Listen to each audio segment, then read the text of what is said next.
نفس کشی کے بغیر اصلاح ممکن نہیں۔ ایک شیخ نے اپنے کسی نوکر سے کہا کہ فلاں آدمی کے پاس سے گزرو اور کوئی گندگی لے کر اس کے قریب سے گزرنا اور دیکھنا کہ اس کی کیا حالت ہوتی ہے۔ جب وہ آدمی قریب سے گزرا تو صوفی صاحب ناک منہ چڑھا کر کہنے لگے، تمہیں نظر نہیں آتا کہ میں بھی بیٹھا ہوا ہوں؟ شیخ کو پتہ چلا تو فرمایا کہ ابھی کام باقی ہے۔ کچھ عرصے کے بعد پھر وہ گندگی لے کر قریب سے گزرا تو اب یہ خاموشی کے ساتھ بیٹھے رہے۔ اس نے آ کر کیفیت بتائی۔ حضرت نے فرمایا، پہلے سے کچھ بہتری ہو گئی ہے، مگر اب یوں کرنا کہ جب اس کے قریب سے گزرو تو کچھ گندگی اس کے اوپر گرا دینا اور پھر دیکھنا کہ کیا کہتا ہے۔ انہوں نے قریب سے گزرتے ہوئے گندگی اوپر گرا دی۔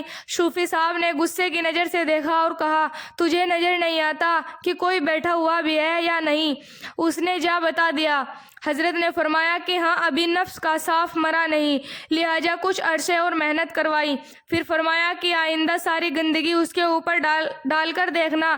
لہٰذا اس نے قریب سے گزرتے ہوئے اس طرح گندگی گرائی کہ صوفی صاحب پر گری۔ وہ صوفی صاحب کھڑے ہو کر اس کے کپڑوں کی گندگی صاف کرنے لگے اور کہنے لگے، آپ کو چوٹ تو نہیں لگی؟ اس نے جا کر یہی بات بتا دی۔ شیخ نے کہا، الحمدللہ، اب نفس کا صاف مر گیا ہے، میں مٹ چکی ہوں۔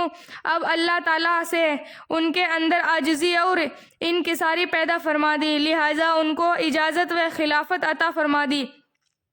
ایسی محنت جس کو کروانے بعد شیخ کسی سے امتحان لے اور امتحان میں وہ پورا اترے، اس کو سنت اصلاح کہتے ہیں۔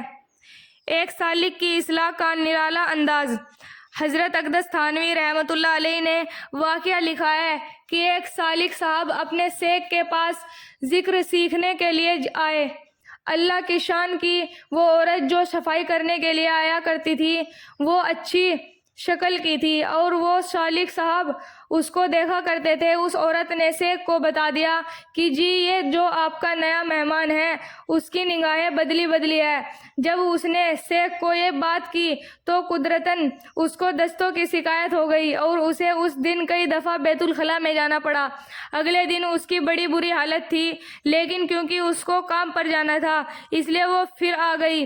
جب اس کی نظر اس پر پڑی تو دیکھا کہ اس کی ہڈیاں نکلی ہوئی ہے اور پہلے والی چمک نہیں تھی، لہٰذا اس نے دیکھتے ہی اپنا چہرہ دوسری طرف پھیر لیا اور اس سے کہا، جلدی سے یہاں سے تو چلی جا۔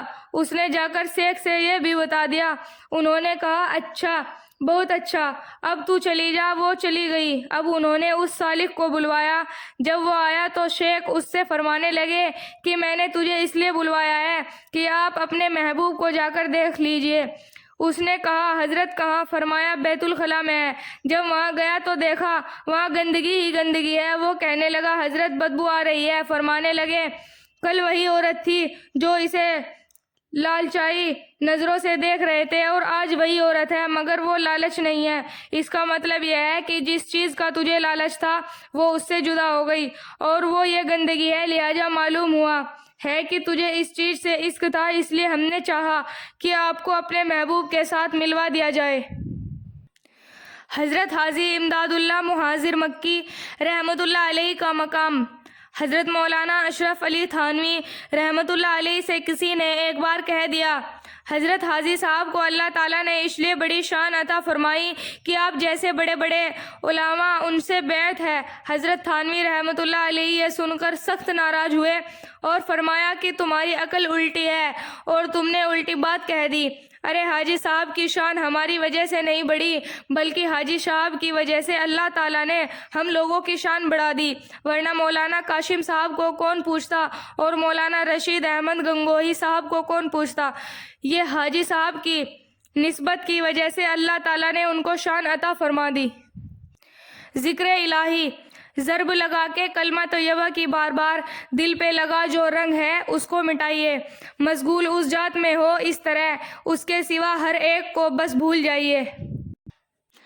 اللہ والوں کے دلوں کی قدر و قیمت کیوں؟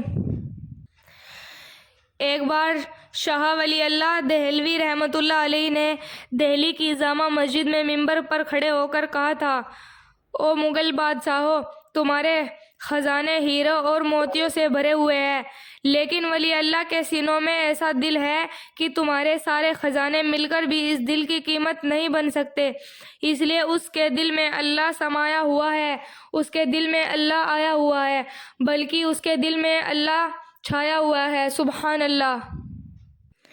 دو آدمیوں کی دلی کیفیت۔ شیخ صحاب الدین سہروردی رحمۃ اللہ علیہ نے لکھا ہے کہ میں حج پر گیا، میں نے وہاں دیکھا کہ ایک آدمی غلاف کعبہ کو پکڑ کر دعائیں مانگ رہا تھا۔ جب میں اس کی طرف متوجہ ہوا تو اس کا دل اللہ سے غافل تھا، وہ اس لیے کہ چہرے اس کے ساتھ کچھ اور لوگ بھی حج کے لیے آئے ہوئے تھے۔ دعا مانگتے ہوئے اس کے دل میں کیفیت پیدا ہو رہی تھی کہ کاش میرے دوست مجھے دیکھتے کہ میں کیسے رو رو کر دعا مانگ رہا ہوں۔ وہ آدمی یہ عمل کے لیے نہیں کر رہا تھا بلکہ دکھانے کے طور پر کر رہا تھا۔ پھر فرماتے ہیں کہ جب میں مینا میں آیا اور میں نے دیکھا کہ ایک نوجوان اپنا مال بیچ رہا تھا، پھر فرماتے ہیں کہ جب میں اس کے دل کی طرف متوجہ ہوا تو میں نے اس کا دل ایک لمحے کے لیے بھی اللہ تعالیٰ کی طرف سے غافل نہیں پایا۔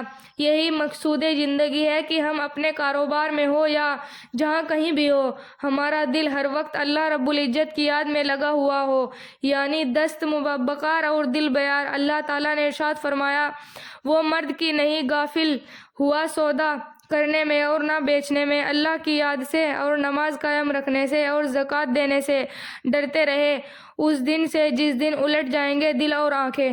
بھائیو بہنوں، ہمارے چینل کو سبسکرائب کریں، ویڈیو کو لائک کریں، شیئر کریں اور اس واقعے کے لیے کمنٹ میں سبحان اللہ ضرور لکھیں دوستو۔